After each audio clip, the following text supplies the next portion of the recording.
This week on PTL, we check out both sides of the rift in the LCS. Take a spin through the Asia Premier Leagues and tweak your fantasy scores. So hold on to your butts because Primetime League starts right now.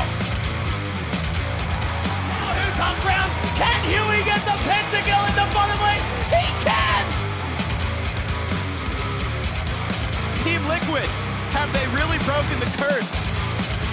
There's more domination in that series than the entire 50 Shades series combined, I think. Hello and welcome to Primetime League. I am Rivington Bisson III along with Joshua Jat Leesman, and we are ready to hit the ground running. Yes, and with all the leagues back in full swing, we have a lot to cover. So let's hit it. Let's hit it indeed. A hot announcement to start things off. This morning, Riot revealed all of the details about the upcoming mid-season Invitational. Yes, the mid-season Invitational will bring League of Legends action to the East Coast of the United States when it kicks off in Tallahassee, Florida on May 7th through May 10th. And it will take place at the Donald L. Tucker Civic Center on the campus of Florida State University. The top pro teams from 6 regions around the world will fight for regional pride. The leagues competing in the tournament will be the North American and European LCS, the LCK, the LPL, the LMS, and the winner of the International Wildcard Invitational, which will happen next month in Turkey. There'll be some good games. The teams will engage in a single round-robin group stage. After that, the top 4 teams will enter a best-of-5 bracket where one team will be crowned the winner. So, TLDR, multi-regional tournament in Florida. Time to bust out your pool party skins. Tickets will be available soon, so keep your eye on lolesports.com to find out how you can join us. And please bring the sunscreen. Yeah, I can't wait for that pool party Rek'Sai skin. Yeah, right? Just kidding. There's no pool party Rek'Sai skin. She can't swim. Yeah, she only goes underground, not underwater. That's right. But before we break out the BF Beach blanket at the mid-season Invitational, the teams will make a stop in Poland for IEM Katowice next week. And yesterday, the group stages for that tournament were announced. Absolutely. Group A has Cloud9 starting off against the GE Tigers. Yikes. While SK Gaming takes on the Yowie Flash Wolves. And Group B will start off with Gambit versus CJ Entis and Team Solomid versus Team WE. That's right. This tournament starts with best-of-1 double elimination group stage games beginning on March 13th. But don't worry if you can't catch the games because we'll have the highlights for you on the March 18th episode of Primetime League, baby. All right. That's right. Yeah. Right now, let's take a trip to China and take a look at the LPL as EDG took on the number 2 OMG, looking to climb in the standings. But Pawn, he was saying, I love my solo kills too much. Yeah, this is our BF game of the weekend. We have to mention no Uzi in this game, as well as Xiang, the mid laner from the All-Star game last year, is actually their support this game. Crazy. Support playing Morgana so he can hit the bindings and still be troublesome. Going a little hard here. Loveling may have gotten the team into a bit of trouble where Koro was actually able to make a nice teleport on the end of this. Yeah, big thing about this OMG team comp, they have the Twisted Fate for split pushing, but they ended up grouping up at the turret and trying to siege down as one unit, which is not what they want to do. Going's home free. Oh, nope, you're not. Flame Spitter. He gets taken down. That's actually going to go over to Italy. And then at Baron, Xiang flying in here after their Event Horizon goes down to get a great Soul Shackle. The big thing about that is Deft got completely wrecked in that fight. It's the big reason that EDG was not able to pull out the team fight win right here. Yeah. Still a very strange composition from OMG. Split pushing with the Twisted Fate, team fighting with the Gnar. This time, they get kind of the best of both worlds. Distraction and the split push. Yeah, you can't do much. A last stand with all the inhibitors down here. Like we said, Cool going around, taking down 2 inhibs. 2 inhibitor turrets by himself, and it was just too much for EDG to handle in game 1. Yeah, they got the minions rolling, and honestly, even though he got solo killed a few times at the start, Cool came up big, finishing his Mercurial Scimitar just for that extra QSS move speed. QSS move speed, keeping him safe. Everything that TF loves. Heading into game 2 after that EDG win, OMG wanted revenge. Yeah, and they start off killing up Deft, but they go a little bit deep, trade a kill back, and the teleport in from Koro makes him a little bit fed. You're like, oh, he'll get one off of this. That's great, fantastic. But wait a minute, we're still in China. There's more fights to be had. Best teleport ever. Everyone just comes to Kassadin to give him kill after kill. Top lane Kassadin against Tekram shouldn't actually be that great of a lane, but when you start off with 3 kills, it becomes a pretty great game. Yeah, 13 minutes later, Deft finds OMG being a little daft here when they think they have the upper hand on this engage. Yeah, Going gets a little bit too deep, and no one is keeping tabs onto Deft. Ooh. The Kassadin starts it off with some beautiful AoE damage, and Deft just runs through them, boop, almost picking up the pentakill. Almost the pentakill indeed. That obviously got him going for this game. And Miko, again on the front line, kind of pays for things with his life. This time gets out safe. The team gets the payoff. Listen, with an 11-kill Deft at the start of that fight, unless OMG immediately jumps on him, they're going to lose the fight. Going tried, but not as tankier as we saw Shy earlier on Hacker Room. They start to fly through. Different definitions of immediate right there, because halfway through the fight, no, you can't do it by yourself. You're a 1-6 horse. Good win coming in for EDG. They stave off losing both of those games, keep themselves at the top. Really good series, 1-1, you know, still showing themselves as the top 2 teams in China. That's right. So let's take a look at the current LPL standings. After 6 weeks of matches, Edward Gaming remains in first place with just a 6-point lead over OMG. And 1 point behind OMG is Snake, who are just ahead of LGG with Invictus and Vici hot on their trail. And for more insight into what's happening in the LPL, let's bring in a treat who is anything but flaky. How's it going, Pastry Time? It's great, Riv. How are you? Not too bad. So let's start off by talking about the top 2 teams in the league right now, OMG and EDG. What was the deal with these guys? That game was crazy. Yeah, I mean, they came in again, top 2 teams in the LPL, looking to have a big game, and I think understandably split the series 1-1. Yeah, and something was really interesting in that series. Game 1 did not have Uzi in it. It was Sen and Shi Yang as their bottom lane. OMG says they're going to experiment with bottom lanes now. First off, why would you not play Uzi every game, and how do you think it's going to go? So, with not playing Uzi every game, part of it is that when OMG play with Uzi is such a farm-heavy and demanding player that there's just simply not enough resources on the map in most regular games to actually feed Cool, Go Going, and Uzi enough farm that they need to really get going in a game and go big. So, I think playing Sun in some games to give Cool and Go Going more room makes a lot of sense. Graves is big now. Sun's a great Graves player. And Xiang and there's, Pomelo and some other supports going around as well. OMG have a big roster to draw from. But for me, bring Uzi in games where you need a harder carry and then take him out. Just experiment a bit because it's a long league. You want to make sure players have breaks. I think it's a good move from OMG. All right, Pastry. And something else that I definitely want to touch on coming out of last week was some of the upsets. And we'll start with Snake. What happened with them? Man, Snake, wheels falling a little bit off the hype train, it seems like, finally picking up their first full series loss in the LPL. Yeah, and the main critics of Snake speak to their champion pools. Nunu, Jarvan, and Xerath. They're kind of their 3 big power picks. When those get denied, it seems like they struggle. Are teams going to keep doing that, and how is Snake going to deal with it? I mean, teams are absolutely going to keep doing that. We've noted that when Beast isn't on the front foot for his team, Snake just doesn't look nearly as potent as they have been in the first half of the LPL. So I think they are going to pick on them, and Snake, they just have to adapt. They've got to get more champion picks. We've got a lot of diversity already in the top side and bottom side between the dual lane and Flandre in the top. So there is flexibility there. It's just a matter of Bucket and Beast finding other champions to play, and Snake finding their feet again as a team. Because if they don't, people are going to keep doing this, and they're going to keep finding the same problem. All right, so the next upset I want to talk about is Royal versus Energy Pacemakers. What was the lowdown with this game? And again, it seems like Royal just continuing to be inconsistent. Insects are having good games, and Royal still suffering without Name. Yeah, and it was Victor, right? That's the whole reason. But in all honesty, it did look like Starhorn Royal Club was a little sloppy. How much of that was from Raphael's Victor and the surprise factor, or just Starhorn Royal being sloppy? I mean, Royal have looked sloppy, but we can't undersell EP's play here either. They played fantastically as a team around that Victor, giving Raphael quadras and triples pretty much all weekend long. So, I mean, EP, they just outplayed Royal. That's the big thing. And they're finally coming together in the second half of a split and looking like a full team. You just wanted to hear about Victor. I love that champion. Like, there's no reason not to. All right, and one more upset we definitely have to talk about is World Elite versus Invictus. Give us the lowdown on that one. And finally, a classic rivalry here between IG and World Elite. World Elite finally picking up a 2-0. Yeah, and now World Elite, they've looked like one of the worst teams in China for most of the LPL split, but they turned it around last week a little bit, and now they're going to be going to IEM Katowice. What do you think their chances are there? I think as far as LPL goes, they're still sitting towards the bottom. They've got a long way to go, but a few weeks ago, probably wouldn't have given them a good chance at IEM, and now moving in, looking a lot more hopeful and consistent as a team. They have a decent shot, I think, internationally, but they're still going to struggle a lot, both domestically and internationally. All right, awesome Pastry Time. It's always a pleasure catching up with you. We'll see you again soon. Nope. Cheers, Jet and Riv. It's been great.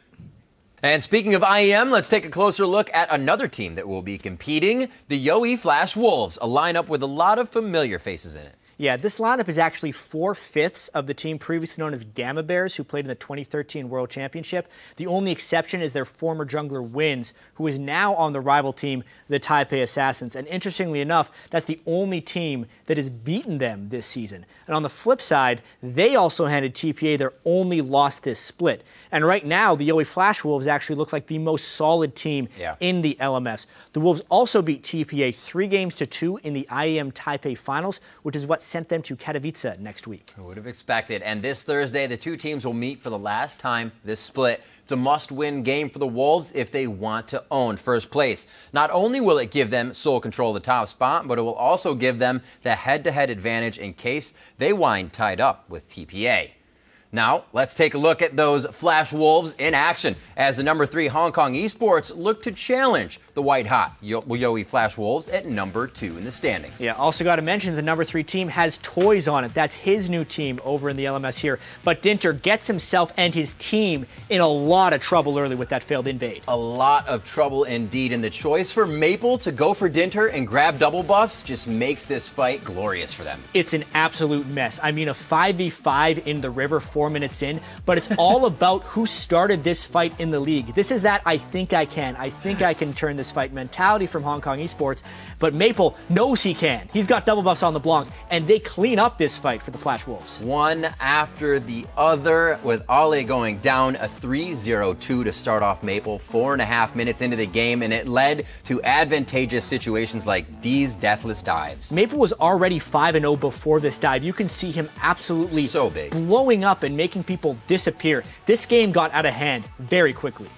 That's right. We also see Steak getting eaten up here, but it just was not enough for the team. With them grabbing Dinter again, they were absolutely able to crush the game. Yeah, don't even really know what happened with the Ezreal shifting into LeBlanc at the end there, but the game was pretty much over. Laughs and happiness all around for the Flash Wolves. So true. And with just 2 weeks remaining in their spring split, here are the LMS standings.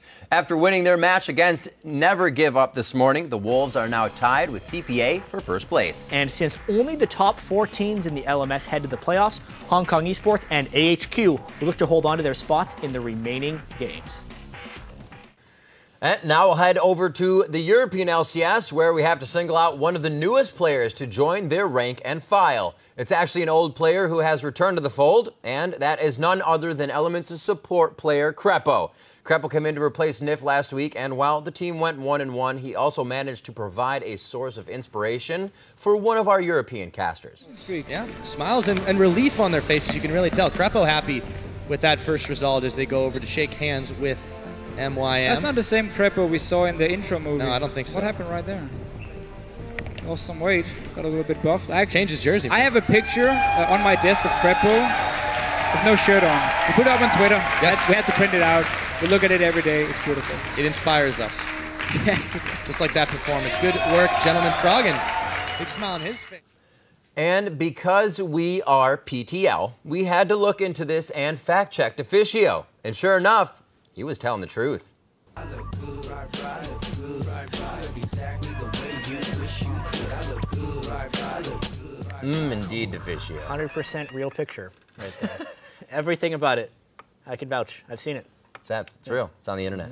But selfies aside, let's take a look at how Krepo performed in his first outing with Elements, where he managed to keep his shirt on as they faced off against Meet Your Makers. Yeah, so much hype coming into this match. How would Krepo and Reckless perform? And honestly, it does help to be playing the last place team in the European LCS. His Blitzcrank was good, though. He was definitely on point, overdriving everywhere to make sure that Meet Your Makers was out of position. Here's another one, getting a little bit of speed on to get the grab down. Reckless going a little bit hard because he can. Yeah, Reckless did say after the game that he really likes the play style of Krepo. Krepo's aggressive, Reckless is a little bit more passive, so they can balance each other out. Well, there was a lot of going in this time from Krepo, and it was working great. He even pulled the blue buff in. The hooktage, yeah, not even the buffs were safe from this one. Calling the shots, the debut was quite nice for Krepo here, and the team was so far ahead, engages like this from Nisbeth just couldn't be followed up on for MYM. Yeah, that was actually the perfect example of Krepo being aggressive and Reckless bouncing him out because he literally pulled him out of the fray and allowed Elements to pick up this team fight. They were up by so much going into this one, though, Riv. It was kind of a formality at this point. Yep, the 4 dragons, everything was just the story from there on out. Elements had to sign off on the game, and that was from the surrender of Meet Your Makers. 3. So nice. So nice indeed. But the real test would actually come when Elements had to face off against SK Gaming. Krepo would for surely be put to the test then. Forgiven asked if he has the greatest skills in the bottom lane. He said by far. By far. It's a little bit beaten down at this point, but in this game it really showed. The CS at this point in the game, 126 to 87. Yeah. Not even close. That little dodge by N-Rated really left Krepo out to dry. Last few kills to pick it up with the collateral damage, and that kind of started things off. Yeah, that was the beginning of the end there when they're down in CS and then they give up a kill while somebody is ganking. Kevin a little bit caught out. Not the best way to start this fight. Freddy goes in. Flash, Soul, Shackle. Hard to say, 5 times fast, but Freddy goes in. He wants to party in this mid lane dance.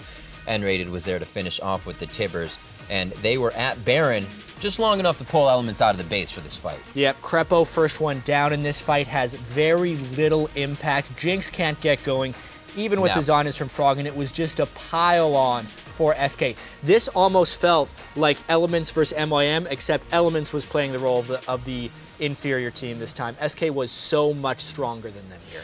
Just about a 10K gold lead. They're able to come up big with that win and put Elements down to make them 1-1 on the week. So after 6 weeks of the spring split, let's check out the current EU standings. Since Fnatic beat SK Gaming last week, the 2 teams are now tied for first place. But things do remain close. H2K is just 1 game behind, followed by a surging Gambit in 4th place. And now to tell us more about Krepo's debut and Gambit's turnaround, let's bring in someone who has had a front row seat in Europe this split. How's it going, Shocks? Hey Riff, well, I was feeling a little bit under the weather, but I'm ready just in time for PTL and LCS. And by the way, I checked Twitter and the viewers agree EU is greater than NA. We won by 57%. Get wrecked. Well, at least it's good to see you're feeling better. So you guys got to see Krepo on the other side of the camera last week. How do you think he did? Well, I'm not going to lie, it was weird seeing him back on the player stage. And in the first game versus MYM, they pulled out a Ballista combo. He went 0-1-12 on Blitzcrank, while Reckless was 6-1-7 on Kalista. Great plays coming in from them both and the whole team, actually. But that was versus the last place team. We did get to listen in to their comms, and Krepo was really a shot caller and a captain in that one, just setting up everything for the team. And it was a great difference the next day when Elements took on SK Gaming, actually a day and night difference. Elements decided to go for a passive late game comp with Orianna and Jinx in there. Krepo was on Thresh, which is his favorite, but it was only Shook on Lee Sin that could make things happen early, and it didn't quite work out for them when they tried to set up plays. And we were playing versus Forgiven and Enrated on Graves and Annie, a great lane matchup as it is. You're gonna have to make things happen early, and it didn't happen. And it just seemed like all that communication that was going good the day before seemed all over the place the next day. Now, as far as drawing conclusions goes, it would have been hard for Elements to beat SK anyway, but SK had been on a losing streak somewhat. They had lost 3 games in a row, and I would have expected a little bit better from Elements, maybe coming out with a different team comp, a different plan, because all the other teams before them had been able to take advantage of SK's perceived weaknesses. So we'll see what happens. They do have Wicked coming back in the top lane. Kevin is out, and Nif is now head coach. We'll see what that brings, but the clock is ticking for Elements. All right. Well, meanwhile, Gambit started this season with 5 straight losses, but they have really turned things around. What are they doing differently? Well, right now it feels like they are doing everything right. They turned their game around halfway through week 3 and have now won 7 straight games in a row. They actually have a chance at tying Fnatic's 9-game single-split win streak this week if they win. As far as last week goes, another 2-0 week for Gambit. We're starting to get used to it, although it's a little strange.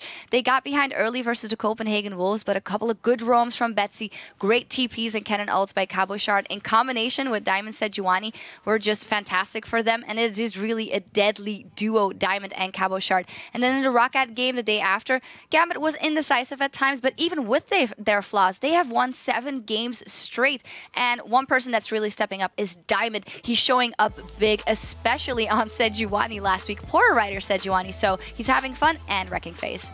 Fun in the wins is the best thing, right? And Betsy coming in for Nick has made a difference as well. And Gambit has confirmed this is now a permanent move. but Nick took the change with a few grains of salt.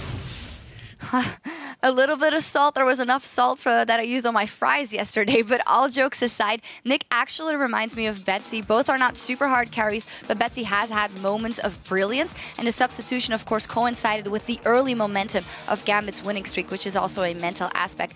As far as stats go, they have similar stats, but Betsy has more kills, where Nick has more assists, and Betsy dies a bit more in wins, but is also more involved in team kills overall. That means he isn't afraid to get in there in that brawl, which is good when you're playing Assassins. And, well, they have the win streak, Gambit, and they have IM Katowice coming up, where they're going to be battling CJ Entis in their first game, and we know that one from a couple of IMs ago. It's going to be a great matchup as well. And speaking of Gambit, it seems like Edward has wanted Primetime League to show the team some love in mic check. Don't worry, Edward. We have heard the call and answered. So let's listen in behind the scenes to Gambit's team comms in a special edition of Mic Check.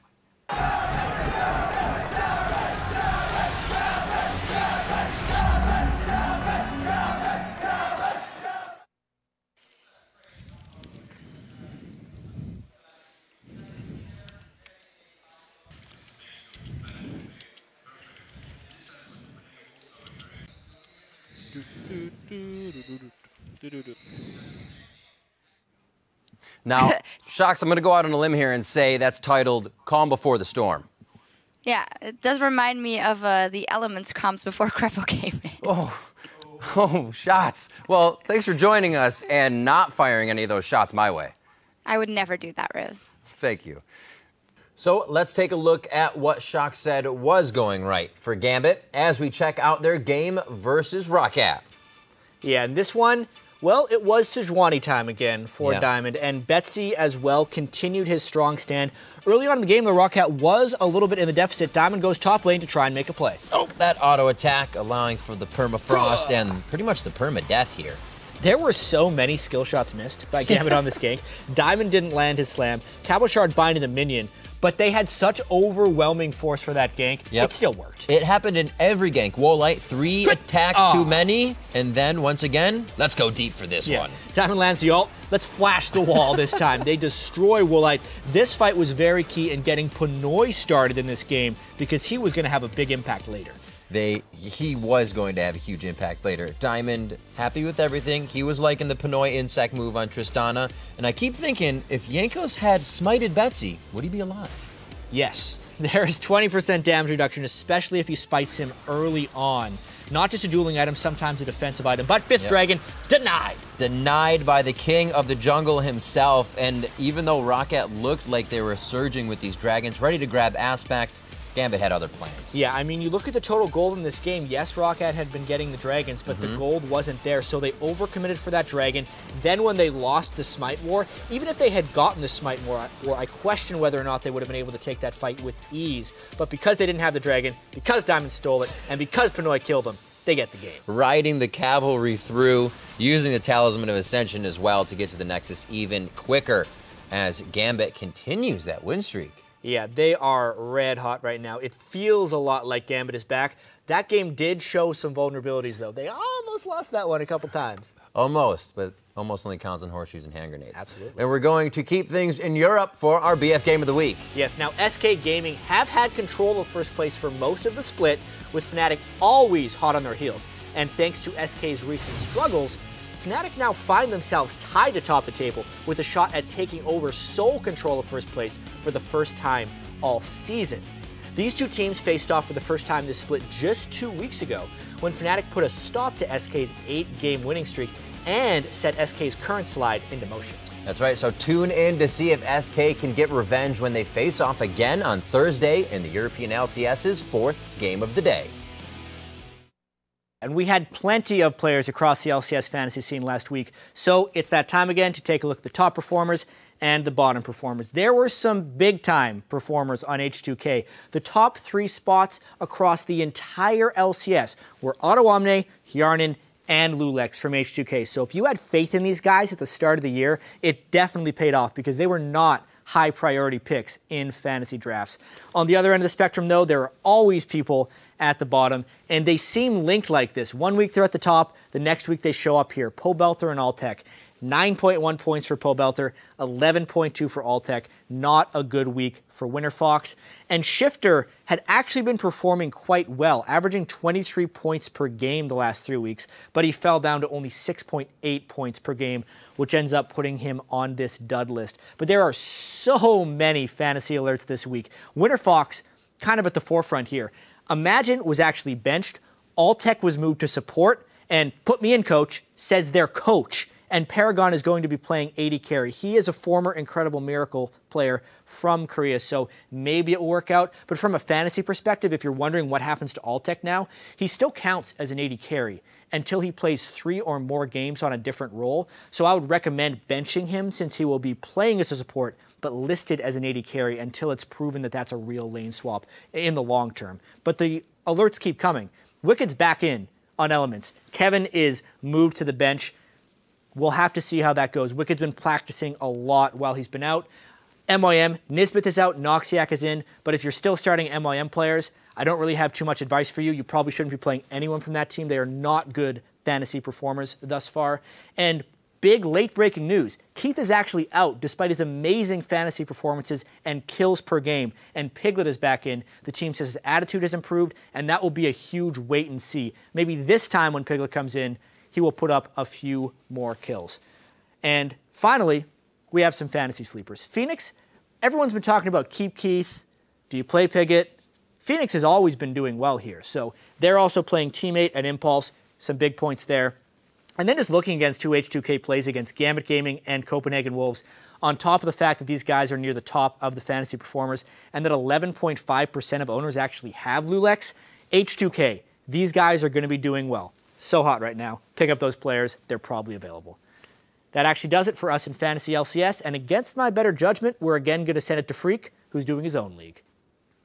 Well, against my better judgment, Jat, I'm going to listen to you. Now, I'd like to point out to Shox that even though you said earlier, oh, EU, we beat NA by like 5% on the Twitter vote. Yeah, your population's higher. No crap. Hashtag puns of damage beat over hashtag quick shots 3-1, just because my puns are so awesome. So, looks like NA is better than EU after all.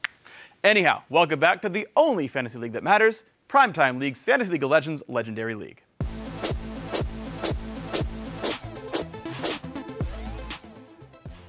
Now, some people like to spin the numbers, and they say that I lost the matchup last week because my points were lower. But some people are smart like me and say, look, I just like to give wins away to make people feel better. Look at this tweet from Artie. In case you were wondering, yes, I am looking out for my fellow man, and in case electronic dance music doesn't work out for you, then you can play fantasy for a living. Here's what else happened across the rest of the PTL FL4. Freddie Wong managed to defeat Chris Kluwe in our featured head-to-head matchup from Week 6.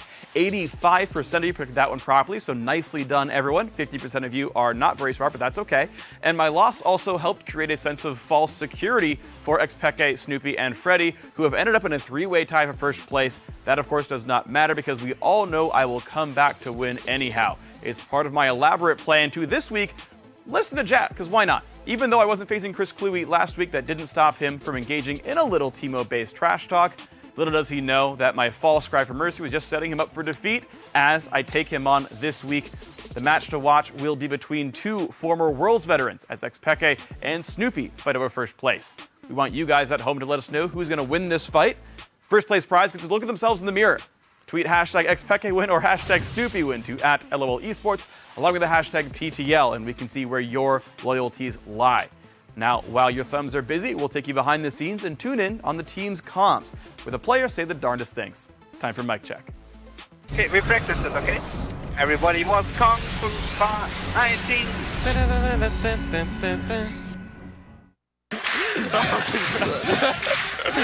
They clap for us. They clap for you. They all clap for Ola. Really? Really? Yes. I didn't notice that. It's Kiss fans. Roulette. We have Astro ult. Astro ult is the only one. I will look out for that. Alright. Heal. Stop. Okay, go.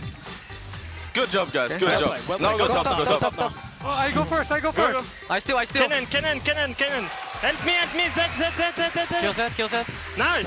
Cannon. Nice. Rek'Sai. Yeah. Go barn. Don't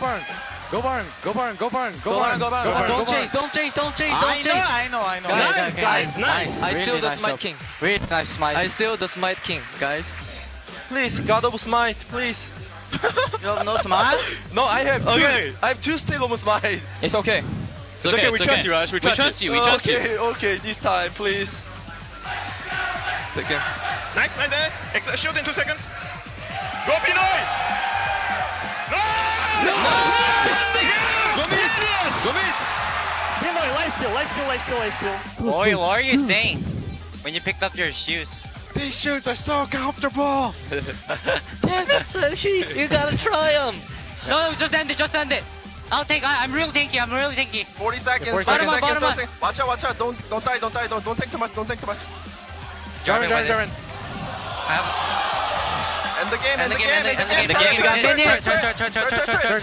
20 seconds. End the game! Yeah, baby! I'm so good! Wow! Yeah!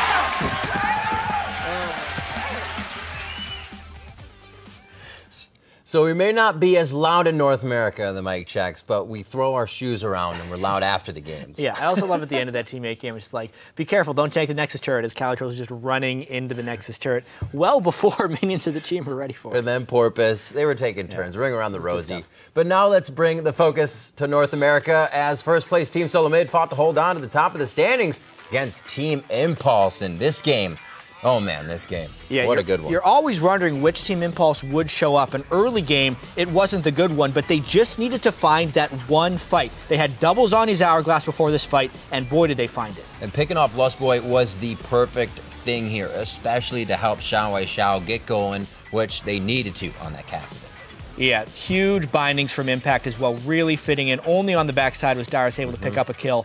And that was kind of a pattern here. Dyrus off on the side doing his own thing, while the other 4 members of TSM get steamrolled by Impulse. It seemed like a little bit of miscommunication from TSM's late game, which is not what we see all the time. Here again, the front line was disengaging as Dyrus tried to get into the backside, and again, TSM does not come out on top.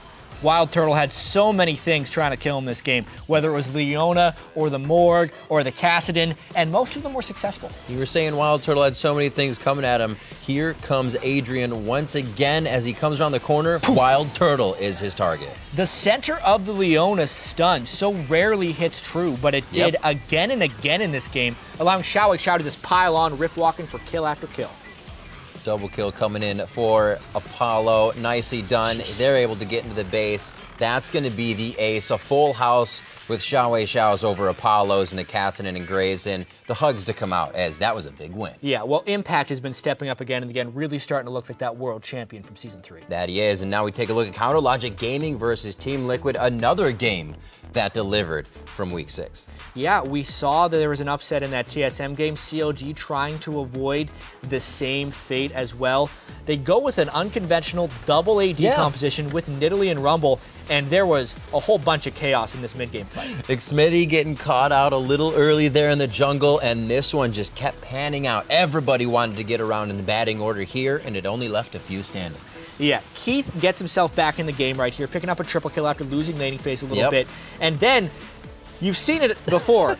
You have the support, tank all the Qs from Ezreal, but he's going to get him, right? Link just decided to auto-attack, and now he's like, I can get them both. There it is. Let's go. Last one. Here it is. Q. And you got him.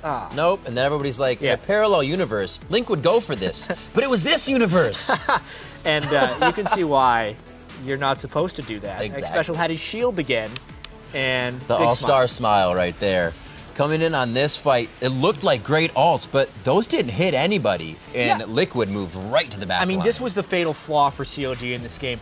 When the Morg could dive in with the Zed, it created so much pressure for CLG's damage dealers that it left Keith to completely free hit at the back of every fight. He started to get huge, and you see it again in this fight. Keith was 6 items, and nobody could touch him. Nope, too much zoning. You can't let Keith do anything freely at the end of the game. That's when he starts picking up kills. Beautiful play by Liquid this game. Yeah, it was a long game for them, 54 minutes, but they do play the longest games, and this one worked out very well for them, in large part because of Quas. All right, so let's take a closer look at that upset win by Team Liquid. First, we have to talk about Quas and his enormous champion pool. It's pretty big. Quas has played 10 champions in the last 12 games, but more remarkably, 9 in the last 9. Coming into the season, you probably couldn't even name 9 viable top lane champions, but Quas has played 9 different ones in a row. And with a quick teleport from the top lane to the bottom lane, we got to talk about Keith. He's gone Hulk for Team Liquid. Yeah, he absolutely has. He's even outperforming Steelback, who we call the European Hulk, over in the LCS there. While Keith's laning phase isn't the strongest, he has the highest average kills per game across everyone in the LCS. But Keith is still in school, and because of those commitments, Keith actually can participate in all of Team Liquid's scrims, which despite TL's performance has kept the team from making that a permanent change. And as we mentioned earlier, Piglet will actually be starting at AD carry this week for Team Liquid. The team's announcement said, quote, "Piglet has shown significant improvement within the team. We've made noticeable strides in team dynamics and communication with Piglet, and he's earned the right to show this off." Well, see if it could be big things for them. Now let's shift to CLG. While they are currently tied for second place in the NALCS, they have had big problems beating teams at the top of the table. Yeah, it's counter to normal where CLG used to play to the level of their competition. They're actually 1-4 against teams at the top of the standings, having only beaten Cloud9 once back in Week 2. Whereas on the flip side, that means they have a 7-0 record against teams that are 5th place or below in the standings. And the rest of CounterLogic's schedule has them playing against the bottom teams in every game except for one when they face TSM, which means CLG's record at the top at the end of the year could be pretty sweet, but it will make the playoffs a little bit more interesting with their record against the top tier teams being so poor. It means the chances at the midseason invitational all come into question unless they can clean up that performance against the top tier teams. That's right. And as we head into the final 3 weeks of the North American Spring Split, here are the standings.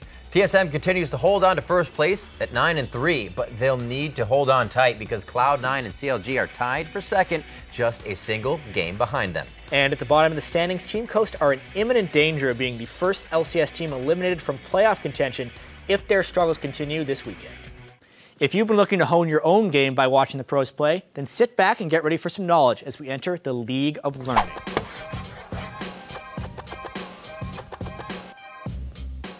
Sorry, I'm not Fiora, still just Jat, but I do want to break down some double AD carry compositions that we've been seeing throughout leagues all over, mainly the CLG compositions from the North American LCS, with one of the SK Telecom comps thrown in there as well. Now, the big thing with double AD carry comps is they are all unique, but they're ultimately defined by the support, jungle, and top lane picks. And as we'll see in these examples, everyone has different strengths and weaknesses.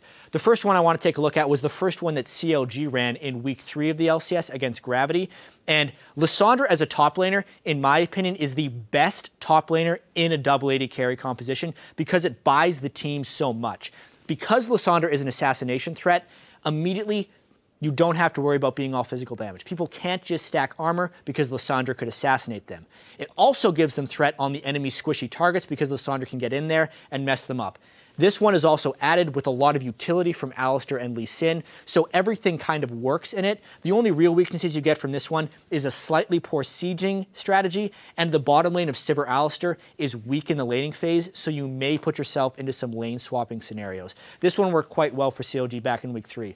Another one they ran was actually last week against Winterfox. Now this one comes with different strengths and weaknesses. It has a very strong tank line. The Maokai and Jarvan can very well kind of keep the spacing in a team fight to allow Ezreal and Kalista to do work with Thresh as a utility. This has a stronger laning phase, a better early game, and a better tank line.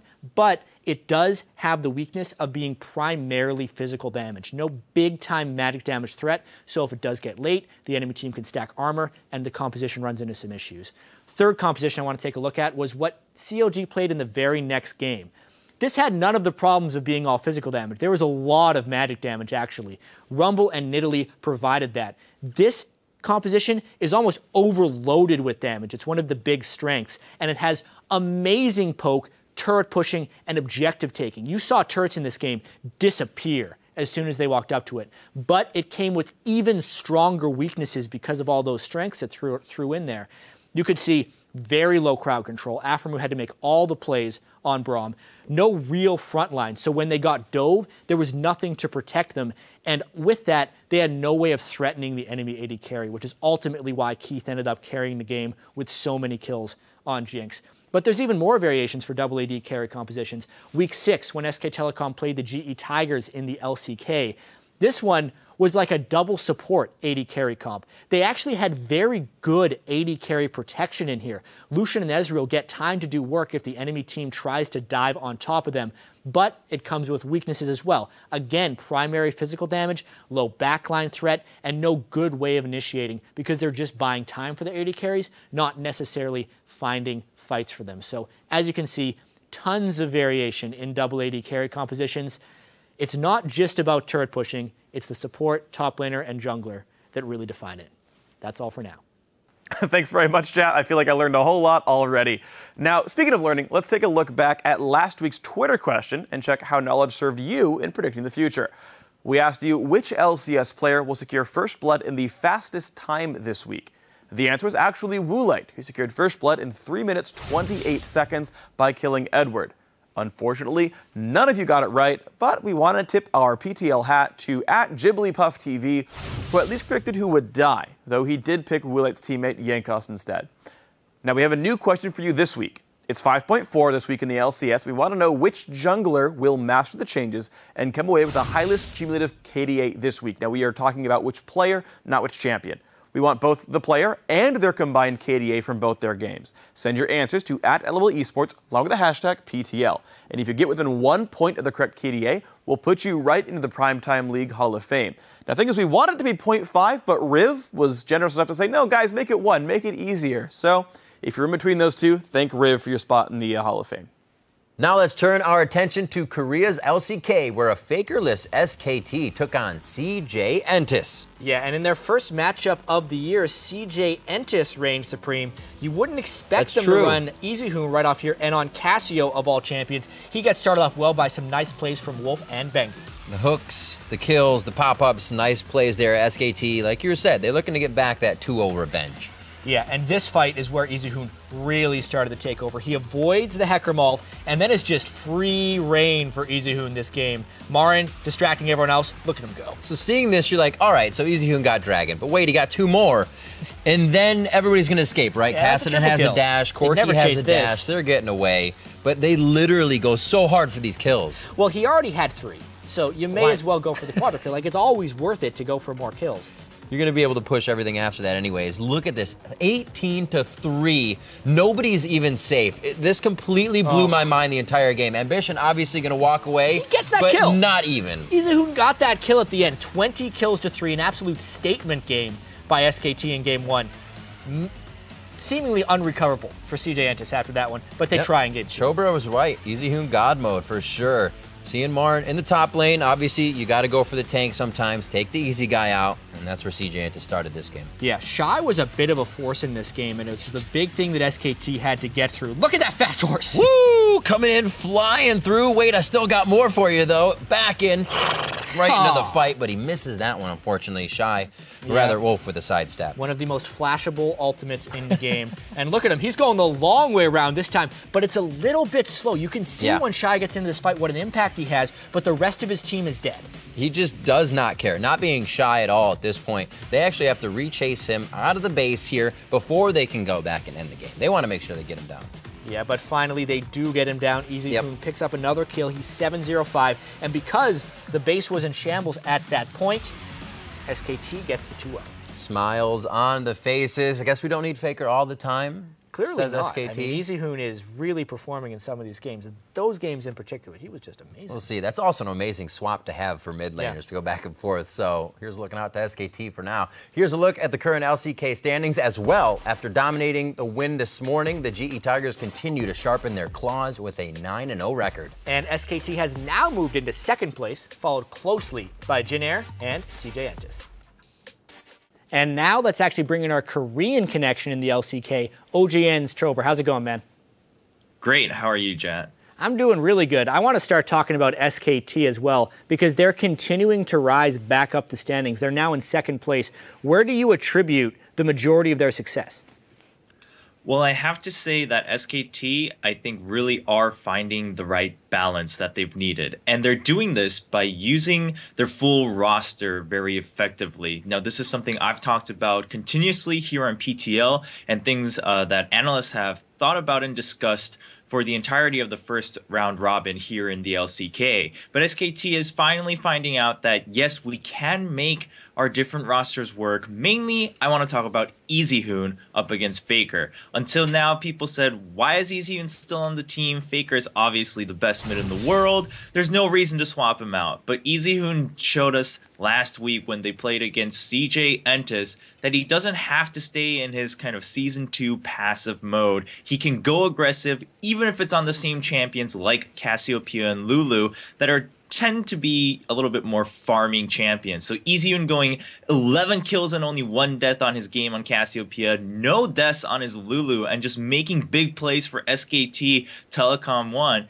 That was just a huge change for SKT, and I think really shows that now people are going to have to prepare against both Faker and EasyHoon. Yeah, I actually wonder if the question will ever become whether or not EasyHoon should be starting over Faker in big matches, only because his numbers back it up so heavily. I do want to talk about another player on a different team, though.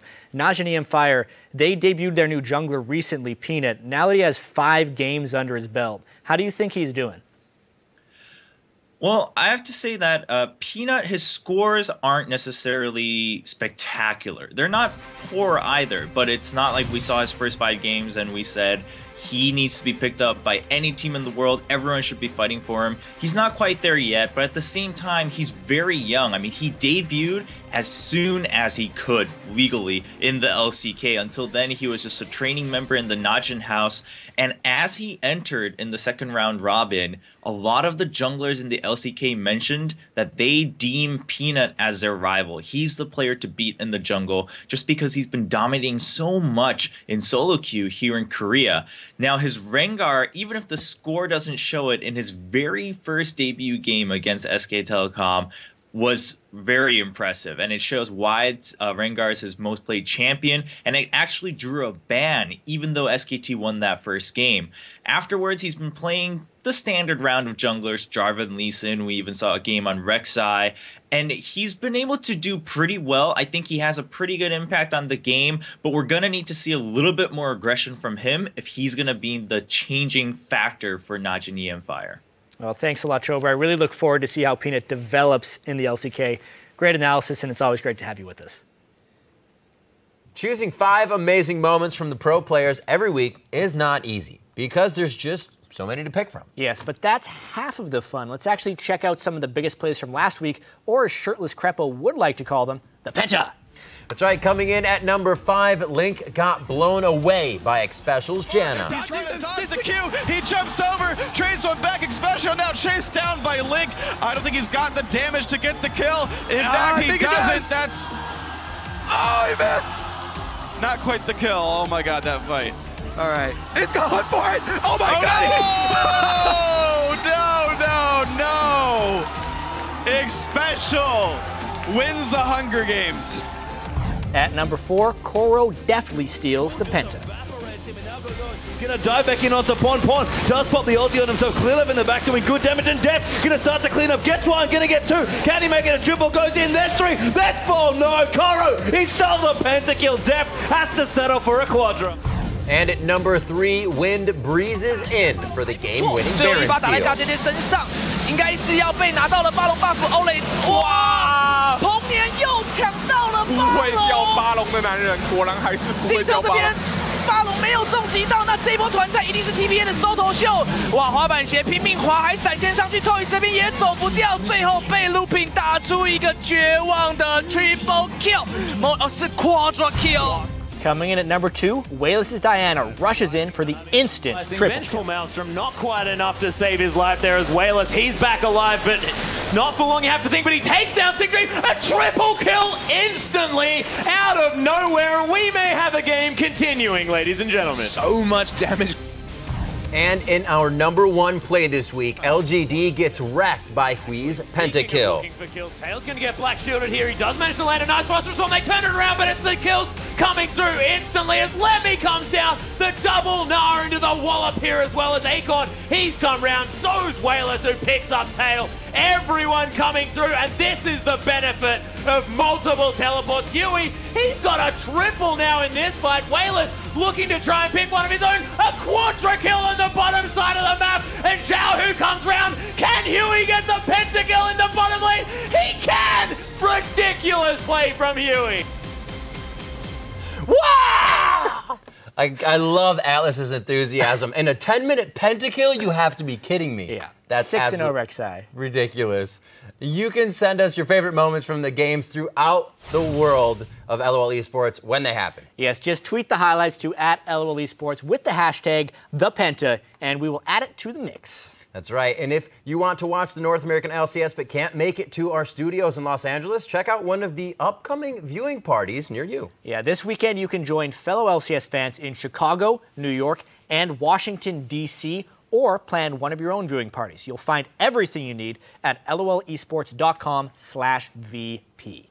You want to plan a viewing party? Yeah, at the LCS studios, at the caster desk. All right, let's do it.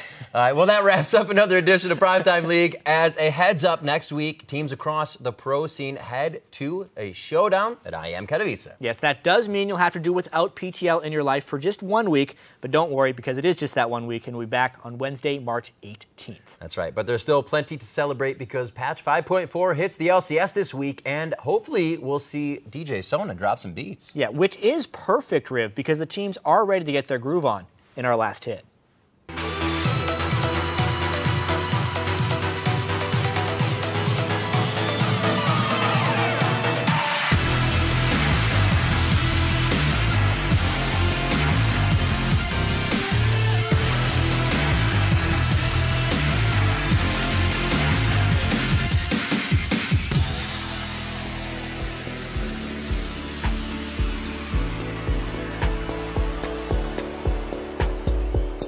Thank you.